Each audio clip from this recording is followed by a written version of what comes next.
Bonjour à toutes et à tous. Donc je me présente, moi c'est Laurent.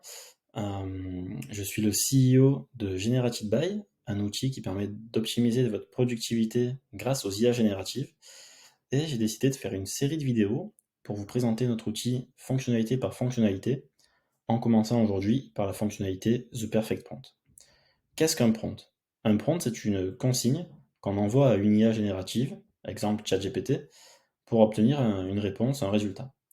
Ce qu'on s'est aperçu au fil de l'eau, c'est que les résultats donnés par les IA génératives dépendent très fortement de la qualité de la consigne envoyée et donc du prompt. Il y a donc un métier qui s'est développé par exemple ces derniers mois, qui est le métier de prompt ingénieur, qui sont des personnes qui, entre autres, passent du temps à travailler la qualité euh, du prompt pour avoir les meilleurs résultats possibles sur des cas donnés. Ici, l'idée, donc, ça va être de suite de rentrer dans la fonctionnalité, donc en cliquant sur le bouton en haut à gauche, et il va falloir ici, on va vous permettre en une seule phrase, Generated by va vous créer le prompt parfait, la consigne parfaite. Là, par exemple, on veut créer, on vous propose des exemples. Voilà, donc, je veux créer I want to create an engaging cold emailing to present my SaaS software. Donc, je veux créer un cold emailing pour présenter mon logiciel SaaS. Vous écrivez la phrase, vous choisissez un exemple, vous validez, et Generated by se charge de vous créer le prompt en direct. L'introduction, c'est toujours pareil. Euh, c'est une introduction qui permet de mettre en situation. Donc, il s'agit à l'IA, ignore toutes les précédentes instructions, tu es un expert en marketing avec 10 ans d'expérience dans la rédaction de cold email. Voilà, donc tu vas créer un cold email avec, et là on va rajouter un système de variables qui sera l'objet d'une autre vidéo, qui permet de génériser, de rendre votre prompt générique pour le réutiliser dans d'autres cas d'usage, et c'est comme ça, au fur et à mesure, qu'on va gagner en productivité. Le travail que vous allez faire là, vous allez le faire une fois, et vous allez pouvoir l'appeler plusieurs fois à l'avenir. Voilà, donc j'aime bien ce prompt. Il y a les variables, donc product type, product name. euh, donc nous, le product type, ce sera un SaaS software. euh, Target audience, industrie. Donc je vais save. Je peux soit sauvegarder et tester, soit sauvegarder et optimiser. Moi, c'est ce que je fais, puisque j'aime bien rajouter notamment une variable de langage.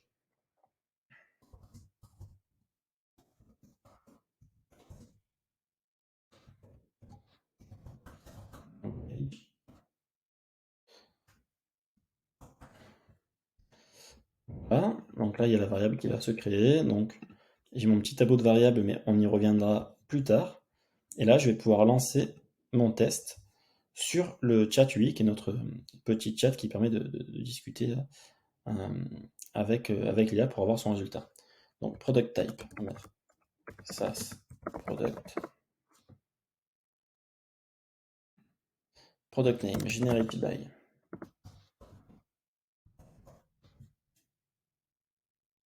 Target audience, digital worker. Prompt engineer.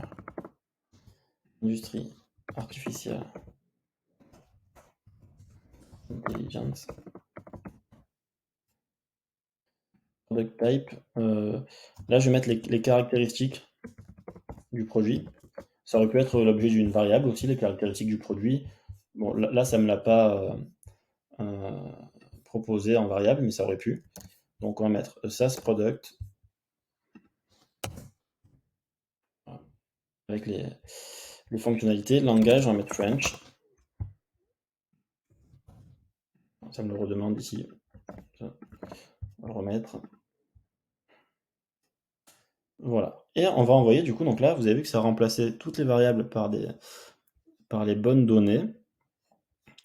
Et donc on va envoyer ça à l'IA qu'on peut choisir. Donc par défaut, c'est ChatGPT 3.5, mais il y a aussi le 3.5 Turbo, le 4 et d'autres modèles à venir. Donc nous, on va prendre la meilleure réponse possible avec ChatGPT 4. Voilà. Et bien sûr, ça nous répond en français puisqu'on lui a demandé la réponse en français. Donc révolutionnez vos projets IA avec Generated by, le couteau suisse des prompts. Euh, bon après, bien sûr, il faut itérer avec lui pour l'améliorer si on trouve que c'est pas génial. Donc bonjour, prénom. Ça vous donne des variables génériques également pour pouvoir utiliser des logiciels comme Mailchimp ou d'autres logiciels d'emailing. Donc, en tant qu'expert en IA, vous avez sûrement ressenti le besoin d'un outil qui simplifie la création, le test, le stockage et l'amélioration des prompts pour vos projets d'intelligence artificielle. Ne cherchez plus, Generative Byte est la solution qu'il vous faut. Voilà, donc là, ça reprend un petit peu tout ce que je dis. Generative Byte est une plateforme SaaS conçue spécifiquement pour digital workers et prompt ingénieurs comme vous, travaillant dans l'industrie de l'intelligence artificielle. Voici quelques fonctionnalités clés qui vous feront gagner un temps précieux. Voilà, de grandes entreprises de l'IA ont déjà adopté Generative Byte, donc ça met un témoignage. Agissez maintenant, découvrez Generative Byte en action, programmez une démo. Donc ça vous met aussi les call to action. Ça vous propose d'inclure un code promo. Voilà. Et ensuite, on peut bien sûr prendre ça et s'en servir ou itérer en lui disant, par exemple,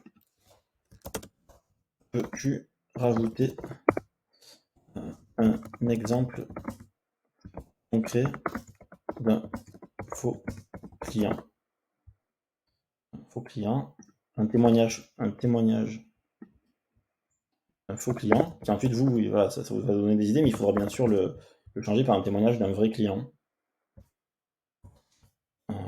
Voilà, donc j'envoie ça. Et voilà, donc là, ça refait le même travail. Je lui ai demandé aussi de changer le titre.